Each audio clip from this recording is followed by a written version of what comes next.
Hi everyone, you're with Liz from the Dan Maskell Tennis Trust, and today I'm joined by Rosie Pybus. Hi Rosie. Hi Liz, hi guys.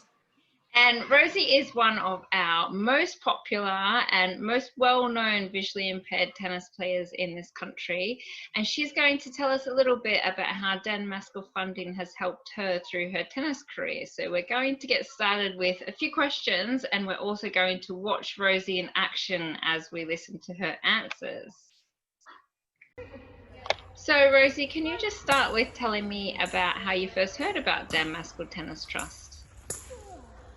Yeah, of course. So I first heard about the trust through a long-term friend, Wendy Glasper, and basically Wendy had kind of mentioned the trust through her involvement with yourselves.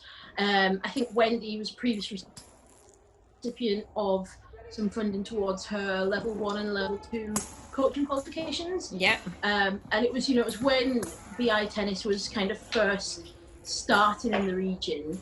And Wendy had kind of said, well, look, if you need extra support to kind of start playing tennis or, anything like that, get in touch with the trust and see what support is available.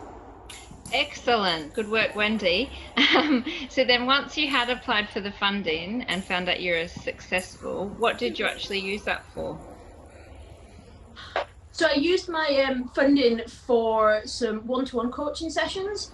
So obviously visually impaired tennis is it's a relatively new version of the game. So clubs are just kind of establishing. The setup is always evolving. It's just in a growth phase at the moment with it being such a new sport. So a few years ago when I did apply, there was obviously less people for me to play against. Less opportunities for me to take part in tennis. There was maybe one or two people local, but we couldn't always get caught, couldn't always get a chance to hit with them. So the funding supported me to apply for some one-to-one tennis lessons with Marty at Tennis World, who's my current coach. And it just meant that we had a great opportunity to get on court. I could strike some balls to get that kind of individualized one-to-one feedback, because obviously it's more challenging when you've got a vision impairment to just go into like an adult mixing or mixing or wherever. So sometimes that one-to-one is more necessary. Mm-hmm. And did you also get some funding a bit later on as well in your tennis career? I did, yeah. So I got some funding quite recently, actually, again for some one-to-one tennis sessions.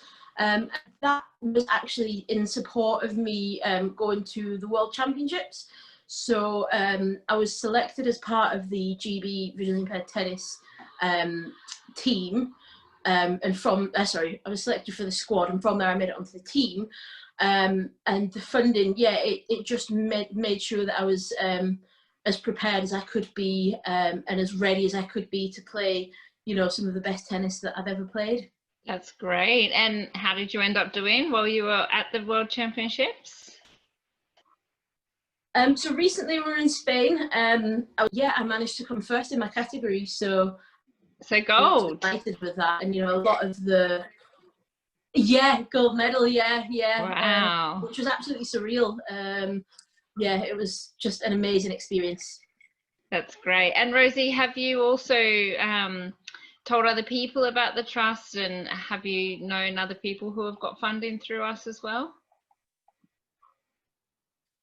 Yeah, so whenever I meet anybody through tennis that says, that has similar challenges to myself, such as, there's maybe nobody nearby that can go and hit with them, or that they haven't, got an established club, the first thing that I would always suggest is, have you spoke to the Dan Maskell Tennis Trust? Have you dropped them an email? Do you know they exist? If you don't, here's a website, go and check them out. Because it's just, to have a sport-specific organisation that can support financially in the way that Dan Maskell Trust does, it's just incredible. It just opens up so many more opportunities. Like I say, it's more challenging for somebody with a vision impairment to find a club and just to hit in. So to kind of almost build up the tennis ability and the confidence, and just to get the sensation of hitting balls and get that coaching is absolutely vital at the start, I would say. That's great, Rosie. And I think it's actually also a good chance for me to make a little announcement that we have before we finish up, and that's that you're going to be our first ever visually impaired ambassador for the Dan Maskell Tennis Trust. So welcome on board, Rosie. It's amazing to have you. I'm so glad that our funding not only helped you to get a gold medal, but also just to start playing tennis a lot more. As we can see from the footage, it's a great social experience as well, which is just one of the many positives of sport. So thanks for sharing your story today, Rosie. It was an absolute pleasure to hear it.